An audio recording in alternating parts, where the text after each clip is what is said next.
तो आज जो हम लोग पढ़ने वाले हैं वो पढ़ने वाले हैं आपका इनहेरिटेंस ऑफ टू जीन।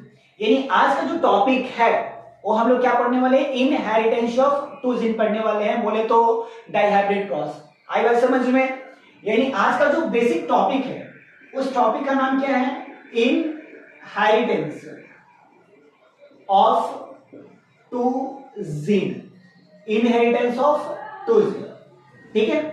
और इस एक्सपेरिमेंट को, इनहेरिटेंस ऑफ टू जीन्स को हम लोग बोल सकते हैं यहाँ पे क्या, डाई हाइब्रिड क्रॉस बोल सकते हैं। क्या बोलेंगे यहाँ पे, डाई हाइब्रिड क्रॉस, ठीक है।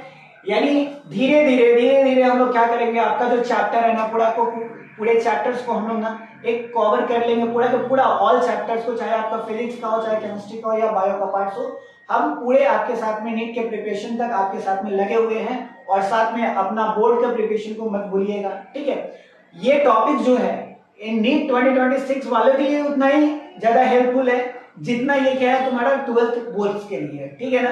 बस यही है कि 12th बोर्ड में आपका सब्जेक्टिव पेपर ज्यादा होता है, और नीट 2026 में अगर है, नीट के एग्जाम में है तो ऑब्जेक्टिव क्वेश्चन होता है, ठीक है ना। तो अगर सब्जेक्टिव अप्रोच हम लोग का होगा ना तो ऑब्जेक्टिव ऑटोमेटिक हम लोग क्या कर सकते हैं, इसको समझ सकते हैं, ठीक है ना।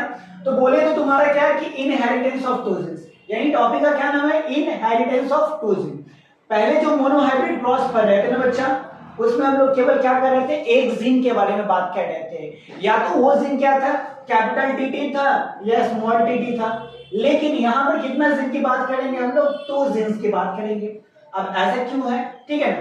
तो देखो ये जो टॉपिक है ना, ये समझाना क्या चाह रहा है, ये समझाना चाह रहा है कि अगर एक जनरेशन से यानी पेरेंट से ऑफ स्प्रिंग में क्या होता है कि एक साथ डबल कैरेक्टर पास करता है कि नहीं करता है, ठीक है ना। यानी ये समझाने के लिए प्रयास जो कर रहा है तुम्हारा, वो बताने के लिए प्रयास करेगा ना इस टॉपिक में कि दो कैरेक्टर जो है एक साथ जो है ना पेरेंट से इसके जो बच्चे होते हैं बेबी, ठीक है ना, उसमें कैसे ट्रांसफर करते हैं, ठीक है ना। यानी एक साथ बहुत सारे कैरेक्टर एक जनरेशन से दूसरे जनरेशन में कैसे ट्रांसफर करते हैं। तो इसका जो समझाने का जो प्रोसेस है, जो एक्सपेरिमेंटली तौर पर ये बताया कि कैसे हम लोग के शरीर में जो है ऑर्गेनिज्म में एक कैरेक्टर जो है, एक कैरेक्टर के साथ में बहुत सारा कैरेक्टर जो है वो कैसे ट्रांसफॉर्म करता है, ठीक है ना। तो इसको हम लोग बोलेंगे क्या, यहाँ पे इनहेरिटेंस ऑफ टू जीन्स बोलेंगे, जिसको बोलेंगे यहाँ पे क्या, डाइहाइब्रिड क्रॉस, ठीक है ना। अब एक्सपेरिमेंट की बात करते हैं कि एक्सपेरिमेंट कैसे किया गया था। तो इस एक्सपेरिमेंट के लिए सबसे पहला जो चीज है ना डाइहाइब्रिड क्रॉस के लिए, हम लोग क्या करेंगे, यहाँ पे सीड सेलेक्ट करेंगे। क्या करेंगे, यहाँ पे सीड सिलेक्शन करेंगे, ठीक है ना। अब देखिए जो भी मेंडल्स ने जो भी एक्सपेरिमेंट किया है, ठीक है ना, यानी मेंडल्स ने जो भी एक्सपेरिमेंट किया था वो सब एक्सपेरिमेंट किस पर किया था यहाँ पे, तो हम लोग जानते हैं कि जो भी एक्सपेरिमेंट हुआ वो किस प्लांट पे हुआ, तुम्हारा पी प्लांट्स पे हुआ, ठीक है ना। यानी मेंडल का जो भी एक्सपेरिमेंट था वो कैसा है, कौन से प्लांट पे एक्सपेरिमेंट हुआ है, तो पी प्लांट्स पे एक्सपेरिमेंट हुआ है। अब इस पी प्लांट में हम लोग लेंगे कि पी का यानी मटर के बीज को लेंगे, किसको लेंगे, मटर के बीज को। यानी मेंडल्स जो अपना एक्सपेरिमेंट अभी तक जो भी एक्सपेरिमेंट किया है उस एक्सपेरिमेंट में मेंडल ने क्या लिया, तो पी प्लांट्स लिया, ठीक है ना, जिसको बोलते हैं मोनोहाइब्रिड क्रॉस। और इस क्रॉस में क्या किया कि मेंडल्स ने दो सीड्स को लिया, और दोनों जो सीड था ना वो अपोजिट कैरेक्टर का था, ठीक है ना। तो पी प्लांट को तो मेंडल्स लेता ही है, लेकिन इसमें किसका सिलेक्शन हुआ, पी सीड का यानी मटर के बीज का। और इस मटर के बीज में ना दो अपोजिट कैरेक्टर को लिया गया था। कितने अपोजिट कैरेक्टर को, दो अपोजिट कैरेक्टर को, जिसमें पहला जो बीज था ना वो राउंड येलो सीड था। यानी पहला जो बीज लिया गया मेंडल के एक्सपेरिमेंट में वो कैसा था, राउंड येलो सीड था। और दूसरा जो लिया गया था ना वो रिंकल्ड ग्रीन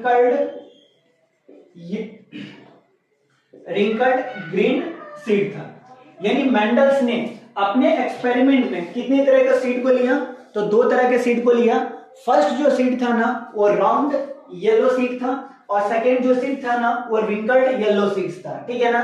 बातें समझ में? यानी फर्स्ट स्टेप मेरा क्या है कि अगर हमको डाइहाइब्रिड क्रॉस करना है, ठीक है ना, इनहेरिटेंस ऑफ टू जीन्स समझाना है, तो सबसे पहले हमको क्या करना पड़ेगा, तो पी सीड को लेना पड़ेगा, मटर के बीज को लेना पड़ेगा। और उस मटर के बीच में दो मटर के बीज को हमको लेना पड़ेगा, जिसको बोलते हैं राउंड येलो सीड्स, और रिंकल्ड येलो ग्रीन सीड्स। बात समझ में आया? ठीक है। उसके बाद हुआ क्या है एक्सपेरिमेंट में, एक्सपेरिमेंट कैसे अप्रोच किया गया, कैसे एक्सपेरिमेंट को कंडक्ट किया गया, सो देखते हैं। तो भाई ये क्या है तुम्हारा जेनेटिक्स है, और जेनेटिक में हम लोग बेसिकली क्या जानते हैं, तो वही कि एक सीड को या एक प्लांट को दूसरे प्लांट के साथ में क्या करेंगे, क्रॉस करवा देंगे। बस यही ये एक्सपेरिमेंट में हुआ है, ठीक है ना। तो राउंड येलो सीड है। अब देख बच्चा यहाँ पे कि राउंड येलो सीड, ठीक है, इसका जो क्रॉसिंग है वो किसके साथ में करवाया गया, रिंकल्ड ग्रीन सीड के साथ में। किसके साथ में, रिंकल्ड ग्रीन सीड के साथ में। अब ये जो है इस जनरेशन को बोलते हैं हम लोग पेरेंटल जनरेशन बोलते हैं। कौन सा जनरेशन बोलेंगे, तो इस जनरेशन को हम लोग क्या बोलेंगे, तुम्हारा पेरेंट जनरेशन बोलेंगे। कैसा बोलेंगे, पेरेंट जनरेशन, ठीक है। अब राउंड येलो में क्या किया गया तुम्हारा, इसका जो इंडिकेशन था, जो जीन का जो इंडिकेशन है, राउंड येलो को कैसे लिखते हैं, तो राउंड के लिए कैपिटल आर आर, ठीक है ना, और येलो के लिए कैपिटल वाई वाई लेंगे, ठीक है ना।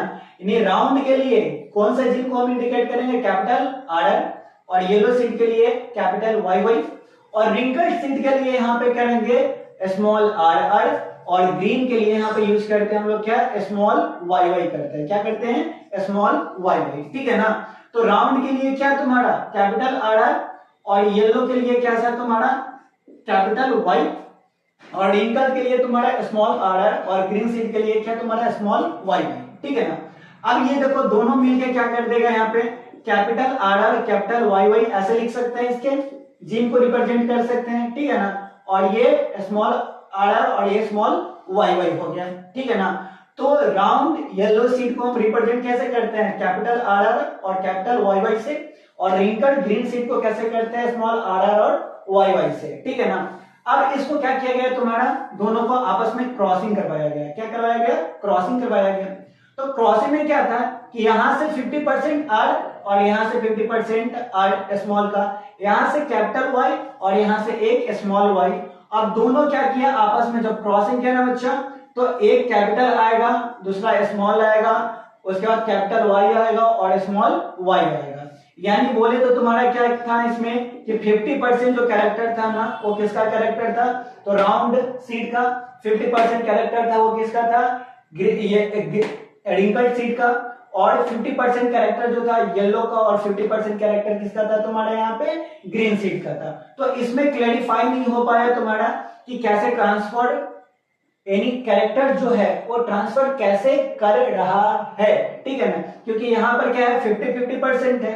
तो ये हो गया तुम्हारा क्या, F1 जनरेशन हो गया। क्या हो गया तुम्हारा यहाँ पे, F1 जनरेशन हो गया।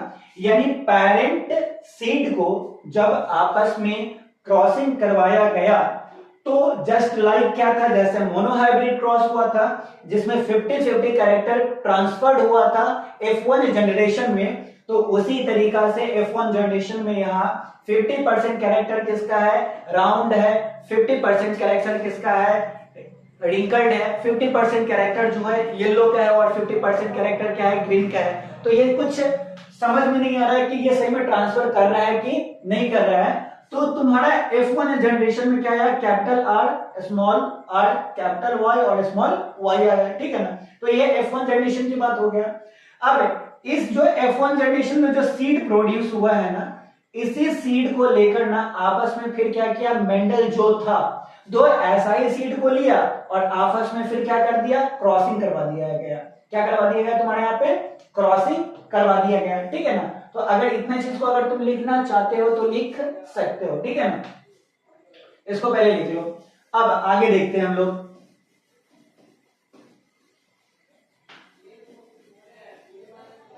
अब देखो नेक्स्ट में, अब क्या था कि F1 जनरेशन में मेरे पास कैसा सीड आ गया, तो एक कैपिटल का और दूसरा स्मॉल, फिर कैपिटल और फिर क्या तुम्हारा स्मॉल। इसमें ऐसे भी लिख सकते हैं हम लोग, कैपिटल वाई वाई कर सकते हैं और स्मॉल आर वाई कर सकते हैं, ठीक है ना, बात वही है।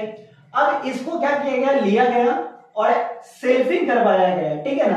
यानी F1 जनरेशन में जो सीड प्रोड्यूस हुआ ना, वैसा ही दो सीड लिया गया और 2 सीड लेके इसको आपस में क्या कर दिया गया, क्रॉसिंग करवा दिया गया, ठीक है ना, जिसको हम लोग सेल्फिंग बोलते हैं। एक ही तरह के बीज के साथ में अगर हम लोग क्या करते हैं, क्रॉसिंग करवाते हैं, तो वो क्या होता है तुम्हारा, उसको सेल्फिंग बोला जाता है। अब इसमें क्या है कि इस जो एक्सपेरिमेंट है कि कौन सा सीड प्रोड्यूस होगा, ठीक है ना, तो इसको हम लोग क्या करेंगे, चार्ट पेपर के थ्रू क्या करेंगे, अंडरस्टैंडिंग करेंगे, समझेंगे कि कैसे क्या होता है, ठीक है ना। तो ये देखो इस तरीका से हम लोग क्या करेंगे, पहले जो है ना इस तरीका से 4 कॉलम बना लेंगे, इस तरीका से ऐसे करके।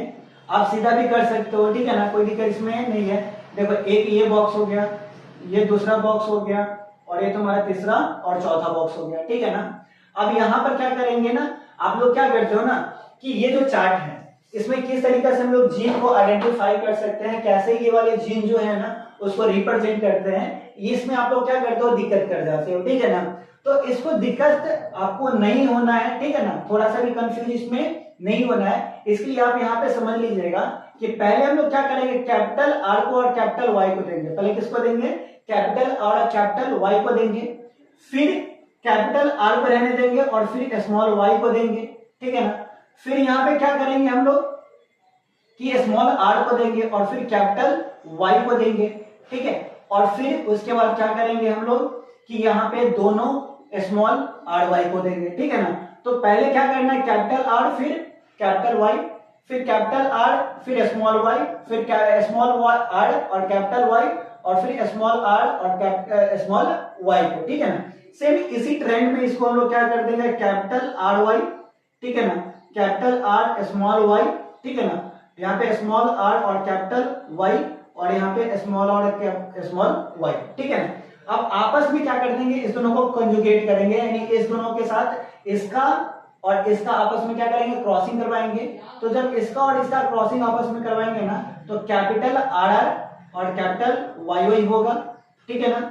फिर देखो इसका और इसके साथ में करवाएंगे तो कैपिटल आर आर लिख सकते हैं, ठीक है ना, या हम लोग ऐसे लिख सकते हैं, कैपिटल आर हो गया, कैपिटल आर हो गया, ठीक है, ये हो गया।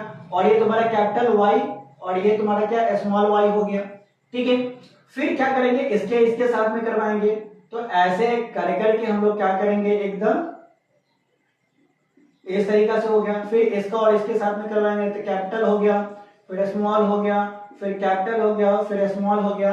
फिर इसके और इसके साथ में करवाएंगे तो कैपिटल आर आर हो गया, वाई हो गया कैपिटल और ये स्मॉल हो गया, फिर आर आर हो गया तुम्हारा ऐसे, ठीक है ना, और ये तुम्हारा हो गया यहाँ पे कैपिटल वाई और ये तुम्हारा स्मॉल वाई हो गया, ठीक है बच्चा, देखते ही रहना थोड़ा सा। सॉरी ये स्मॉल स्मॉल है, कर ले थोड़ा सा दिक्कत हो सकता है ना, ठीक है, ये हो गया। फिर इसको और इसको करेंगे तो कैपिटल आर स्मॉल हो गया, फिर कैपिटल और ये तुम्हारा क्या हो गया, स्मॉल हो गया, और ये फिर क्या है तुम्हारा कैपिटल आर हो गया, ठीक है ना, और ये स्मॉल हो गया, ठीक है। फिर इसके साथ इसको करेंगे तो कैपिटल स्मॉल कैपिटल कैपिटल, ये फिर तुम्हारा कैपिटल स्मॉल, ठीक है ना। फिर तुम्हारा स्मॉल स्मॉल, ये तुम्हारा कैपिटल कैपिटल हो गया, ठीक है ना। फिर इसको करेंगे तो ये स्मॉल स्मॉल हो गया, उसका कैपिटल और ये स्मॉल हो गया। फिर इस दोनों को करेंगे तो कैपिटल आर तुम्हारा स्मॉल आर, कैपिटल वाई फिर स्मॉल, फिर इसको साथ इसके साथ करेंगे तो आर आर हो गया तुम्हारा, यहाँ पे वाई वाई हो गया, ठीक है। फिर ऐसे करेंगे, यहाँ पे आगे स्मॉल हो गया कैपिटल हो गया, ये स्मॉल हो गया, ठीक है ना, और इसके साथ में करेंगे तो स्मॉल स्मॉल हो गया और वाई वाई हो गया, ठीक है ना। तो इस तरीके से जब करेंगे ना तो हम लोग का क्या होगा, पूरा का पूरा चार्ट जो होगा वो प्रिपेयर्ड हो जाएगा, ठीक है ना। अब इसमें क्या करेंगे हम लोग, जीनोटाइप निकालेंगे और फेनोटाइप निकालेंगे, ठीक है ना। तो जीनोटाइप निकालने में थोड़ा सा कॉम्प्लेक्स हो जाता है, ठीक है ना, जीनोटाइप हम लोग क्या होंगे, थोड़ा सा कॉम्प्लेक्स हो जाता है। और आपके नीट के एग्जाम में भी जीनोटाइप से कोई भी मतलब नहीं होता, वो जीनोटाइप से क्वेश्चन पूछता ही नहीं है। अगर आप क्वेश्चन बैंक को निकालते हैं, क्वेश्चन बैंक को देखते हैं, तो अभी तक जीनोटाइप ये क्या करता है, नहीं पूछता है। और जिस चीज को एनसीईआरटी नहीं पूछता है ना, उस चीज को हम लोग क्या करना है, जानना भी नहीं है, ठीक है ना। तो यहाँ पे जीनोटाइप तो लिख सकते हैं, लेकिन F1 जनरेशन में से जो सीड का प्रोडक्शन हुआ, जिसको बोलते हैं हम लोग क्या, F2 जनरेशन, तो ऐसा देखा गया है ना कि F2 जनरेशन में क्या था, तो F2 जनरेशन में जब इसका, ठीक है, यानी F2 जनरेशन में जब क्या किया गया तुम्हारा, इसका फेनोटाइप का कैरेक्टर निकाला गया, फेनोटाइप का रेशियो निकाला गया। क्या निकाला गया? फेनोटाइप का जो रेशियो निकाला गया है ना, तो फेनोटाइप का रेशियो क्या था कि राउंड येलो सीड, ठीक है, और इसका कंपैरिजन अगर हम लोग राउंड ग्रीन सीड के साथ में करवाते हैं, ठीक है, तो देखा गया क्या तुम्हारा, ये जो टोटल चार्ट था ना, इसमें राउंड येलो सीड का जो प्रोडक्शन हुआ था वो 9 जो था, 9 जो था, ठीक है ना, 9 क्या हुआ था, राउंड येलो सीड का प्रोडक्शन हुआ, और 3 जो था ना वो कैसा था, राउंड ग्रीन सीड का प्रोडक्शन हुआ, ठीक है ना। अगर फेनोटाइपिक रेशियो इसका देखते हैं ना, तो राउंड येलो सीड का कितना संख्या था, 9 था, और राउंड ग्रीन सीड का संख्या कितना था, 3 था। इसी तरीके से अगर हम लोग रिंकल्ड येलो सीड, ठीक है ना, रिंकल्ड येलो सीड की बात करते हैं, तो रिंकल्ड येलो सीड जो था ना वो 3 था, और रिंकल्ड ग्रीन सीड की बात करते हैं तो इसका संख्या कितना था, 1 था। यानी फेनोटाइपिक रेशियो अगर हम लोग देखते हैं तो फेनोटाइपिक रेशियो में क्या था, राउंड येलो सीड का कितना प्रोडक्शन हुआ, 9 जो था ना, 9 जो था वो कैसा था, राउंड येलो सीड का प्रोडक्शन हुआ, राउंड ग्रीन सीड का प्रोडक्शन कितना था, 3 था, ठीक है ना। उसके बाद रिंकल्ड येलो सीड का प्रोडक्शन 3 था, और रिंकल्ड ग्रीन सीड का प्रोडक्शन कितना था, 1 था, और टोटल जो फेनोटाइपिक रेशियो हो जाता है ना बच्चा, यहाँ पे फेनोटाइपिक रेशियो वो हो जाता है 9:3:1 रेशियो। क्या हो जाता है, 9:3:1 रेशियो। यानी इसमें ये दर्शाया जाता है तुम्हारा इस एक्सपेरिमेंट में कि एक साथ जो है ना वो बहुत सारे कैरेक्टर क्या कर सकते हैं, पेरेंट से ऑर्गेनिज्म में ट्रांसफर करते हैं, ठीक है ना। यानी पेरेंट से ऑफस्प्रिंग में बहुत सारा जो कैरेक्टर है ना एक साथ क्या करता है, ट्रांसफर करता है, और ये जो था डाइहाइब्रिड क्रॉस इस चीज को क्या कर दिया, प्रूव कर दिया गया, ठीक है ना। यानी phenotypic ratio round yellow seed का प्रोडक्शन कितना हुआ तुम्हारा, 9 था, और रिंकल्ड येलो सीड का प्रोडक्शन कितना था, तो 3 था, फिर राउंड ग्रीन सीड का प्रोडक्शन कितना था, तो 3, और रिंकल्ड ग्रीन सीड का प्रोडक्शन कितना था, तो 1 था, और ये सब मिलकर तुम्हारा फेनोटाइपिक रेशियो कितना बन गया, 9:3:1 रेशियो। और इस एक्सपेरिमेंट को फिर हम लोग क्या बोलते हैं, तो डाई हाइब्रिड क्रॉस, ठीक है ना। तो आपको अगर ये समझ में आ गया होगा, पूरा का पूरा अंडरस्टैंडिंग मिल गया होगा, ठीक है ना। अगर कोई भी डाउट हो तो आप क्या कर सकते हैं, कमेंट सेक्शन में अपने शब्दों को डाल सकते हैं, अपने प्रॉब्लम्स को डाल सकते हैं। तब तक के लिए आप पढ़ते रहे। हरे कृष्णा, राधे राधे।